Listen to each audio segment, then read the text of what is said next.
Ever notice how some advice just never gets old? Like it just transcends time. It's still relevant even thousands of years later.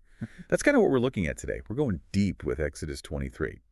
This is a set of laws for the Israelites, and it covers some really universal themes. It is amazing how much wisdom is packed into this old text. They were Yeah. talking justice, ethical behavior, compassion, rest, those things that are just as important now as they were back then. Okay, so like paints a picture. What sorts of things does Exodus 23 actually talk about? Well, it's pretty wide-ranging. It sets out, guidelines, for how to build a fair and just society, how to treat each other kindly, and even how to rest and recharge, like Yeah. one example.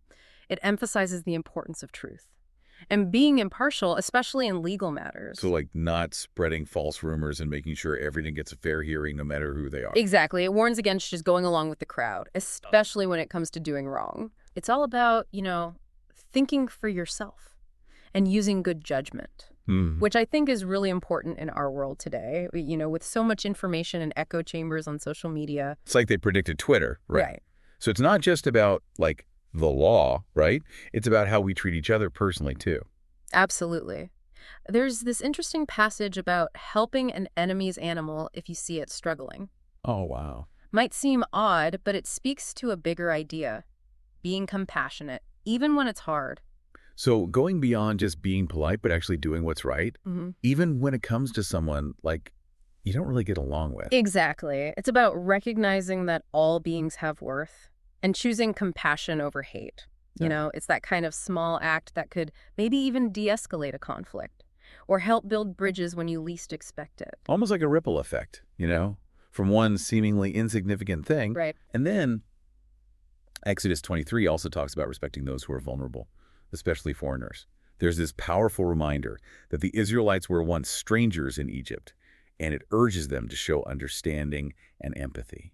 It's a call to remember what it's like to be vulnerable and to treat everyone with dignity no matter their background. You can see a lot of parallels to how we treat immigrants and refugees today and how important it is to advocate for fairness for everyone. It's about looking beyond ourselves, seeing the humanity we share. Okay, so we've got justice, compassion, respect for the vulnerable.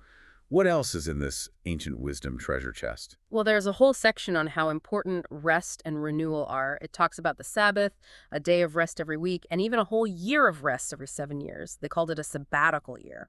That's interesting. Feels like, everyone could use a little more rest. It's like we're always on the go, trying to be productive, and we forget to take care of ourselves. It's so true. And it's not just about physical relaxation either. It's about spiritual renewal, reconnecting with what truly matters. They even had these three main festivals, the Feast of Unleavened Bread, the Feast of Harvest, and the Feast of Ingathering.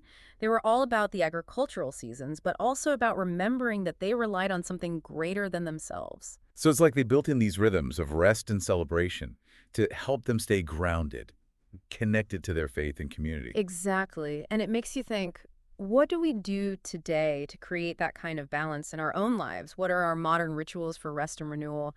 Seems like we could learn from what they did. Yeah. I'm already feeling more relaxed just thinking about it. But before we all fall asleep daydreaming about Sabbath rest, there's more to Exodus 23, right? Oh, absolutely. We talked about justice, compassion, and rest, but there's one more essential piece, reverence and faithfulness. Ooh, okay. Tell me more about that. What does reverence look like in this context? Well, the text really warns against idolatry worshiping anything other than God. And it stresses staying true to your beliefs and values. It resonates with our struggle today to stay grounded in a world that's full of distractions and competing priorities. So how do we apply that to our lives? Like, what are the idols of today, and how do we avoid getting caught up in them? That's a great question, and one that we should definitely explore more, maybe after a quick break. So we were just starting to get into this idea of reverence and faithfulness in Exodus 23.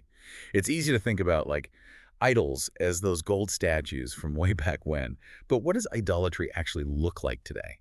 That's such a good question. Hmm. Anything we put above our core values, above our principles, that could be like a modern idol. It could be that constant chase for success, or possessions, or status, maybe even an unhealthy thing with technology. Okay. So it's not really about the actual objects, right? hmm It's more about where we're focusing our energy and our attention. Yeah, exactly. Exodus 23 is reminding us that real fulfillment comes from aligning our lives with those deeper values, like integrity, compassion, justice, and connection with something bigger than ourselves. Staying true to our moral compass, even when everything around us is pulling us in different directions. Kind of a tough thing to do Oh, sometimes. absolutely. Especially in a world that often, values things that are superficial and wants instant gratification. So how do we resist those temptations? Sure. How do we stay grounded in our values when we're constantly bombarded with messages that, kind of contradict them? Well, I think the first step is self-awareness. Being mindful of where we're putting our time, energy, and attention. Are we chasing after those fleeting pleasures, or are we investing in the things that really feed our souls? It's like checking in with our values. Are we walking the walk? Exactly. That might mean making tough choices, saying no to things that don't line up with our values, even if they seem really tempting in the moment. Choosing what matters in the long run, even if it means missing out on something right now. Absolutely. It isn't always easy, but it is so rewarding. When our lives match up with what we believe, we experience this inner peace and a sense of purpose that, nothing outside of ourselves can really give us. It's about finding that inner guidance system that helps us navigate through all the complicated parts of life. Okay, so we've covered a lot. Justice, compassion, rest, and this idea of reverence. It's amazing how these old principles from Exodus 23 still make so much sense today. It really shows how timeless these teachings are. And it makes you wonder, what would our world be like if these principles were something we all lived by? If they were practiced more widely? That's a great question. What kind of an impact would these values have on our families, our communities, and maybe even the whole world? I think we'd see more justice and equality for sure, more compassion and empathy, a deeper sense of meaning and purpose in our lives. But, the real question is, how do we actually get there? How do we go from thinking about these things to actually doing them? That gets to the heart of it, right? How do we apply these principles in our everyday lives? It's one thing to talk about it, but how do we make it real? It's the challenge, isn't it? And that's what we need to think about now, how to actually make this ancient wisdom work for us today, how to make it practical. So we're talking about putting these ideas into action in the real world. That's what we'll be focusing on next. So we're talking about putting these ideas into action in the real world. That's what we'll be focusing on next. Yeah, it's a big step, right? Going from just thinking about these principles to actually living them out. A lot of people probably feel like that's kind of overwhelming. Yeah, it can be. But remember, Exodus 23, it's not like a set of rules that you have to follow exactly. Right. It's more about taking those principles and really thinking about what they mean for you, Yeah. and then finding ways to, fit them into your life. So it's less about being perfect and more about figuring out what works for you, right? Exactly. It's a process. You ask yourself, how can I bring more justice into my life? Into how I treat others. How can I show compassion, even when it's hard? How can I find time to rest and recharge when it feels like everything is always go, go, go? Yeah, it's about finding ways to make those ancient ideas work in our modern world. Exactly. So maybe it starts small, right? Like pausing before we share something online. Right. Like thinking about, is this true? Is it fair? Or maybe it's speaking up when we see injustice, even when it feels scary. And maybe it's also about just giving ourselves permission to rest, to step away from the busyness and the noise. It can be so powerful just to be quiet and reconnect with yourself. It's like hitting the reset button, right? Getting back in touch with what really matters. And as you start to make those changes in your own life, you might notice that they start to have an effect on the people around you too. It's like those ripples we talked about. Yeah, Small actions can make a big difference. exactly.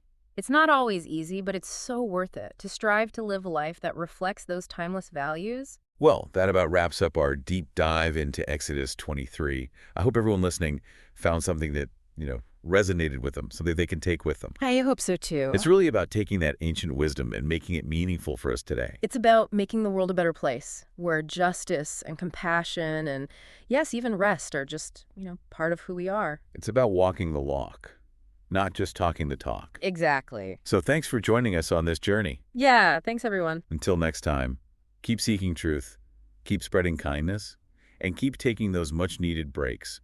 You deserve it.